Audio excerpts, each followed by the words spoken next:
Lena sat on the edge of her bed, holding the letter that had ended everything. Her 5-year relationship was over, just like that. No warning, no closure. Her fiancé Daniel had left a neatly folded note and vanished from her life. The pain hit her like a wave, sharp, unrelenting, and disorienting. For days, she couldn't eat, couldn't sleep. Her apartment felt like a tomb, every corner echoing memories she wished she could forget. She tried to avoid the pain, distracting herself with endless scrolling, loud music, anything to keep her mind from returning to that empty space beside her. But it was no use. The pain lingered like a shadow, following her into every room. One night, exhausted from fighting it, Lena broke down on the floor and wept. And in that surrender, something shifted. The pain didn't lessen, but for the first time she stopped running from it. It was there, yes, but maybe it wasn't her enemy. Maybe it was her teacher. Weeks passed. Lena began journaling, just a few words a day.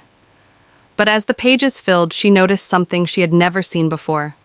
How often she ignored her own needs. How often she silenced herself to keep others comfortable. She had spent years trying to be perfect, to earn love by being agreeable, soft, easy. But why? Where had that belief started? Through long, quiet evenings and hesitant meditation, Lena became her own observer. She saw how the betrayal hadn't started with Daniel.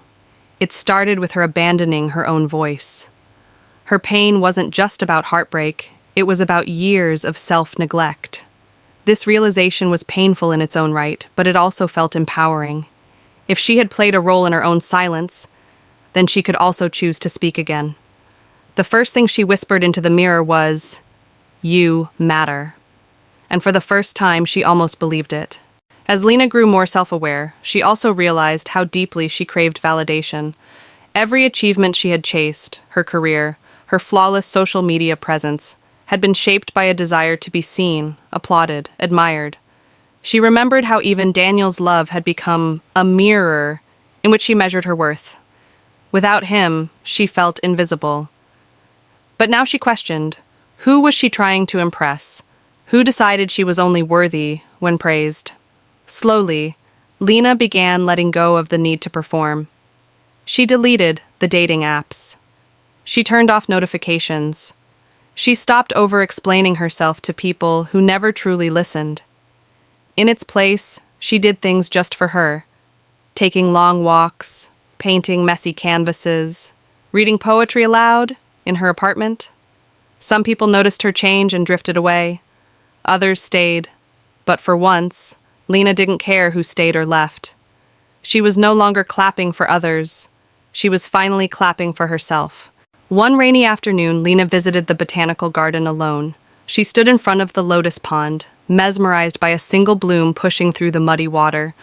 It reminded her of herself, still healing, still messy, but reaching for the light. She realized then, growth wasn't about perfection. It was about persistence. That night, she sat with her journal again, not to vent, but to give thanks. She wrote down every small thing that made her feel alive.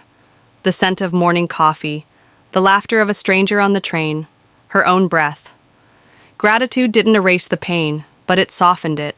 It gave her the strength to rise. Even when nothing made sense, there were always moments of beauty. And in those moments, she found a quiet power. She was no longer the woman who broke. She was the woman who bloomed. Lena wasn't healed, not completely. Some mornings, the sadness still tugged at her sleeves, but she no longer feared it. She welcomed it, listened to it, let it teach her what needed attention. She had learned to sit with herself in silence and hear the whispers of her heart. She no longer needed applause to feel worthy. Her existence was enough. She began sharing her story in a small online blog, writing honestly about pain, growth, and the power of choosing yourself. To her surprise, readers began to respond.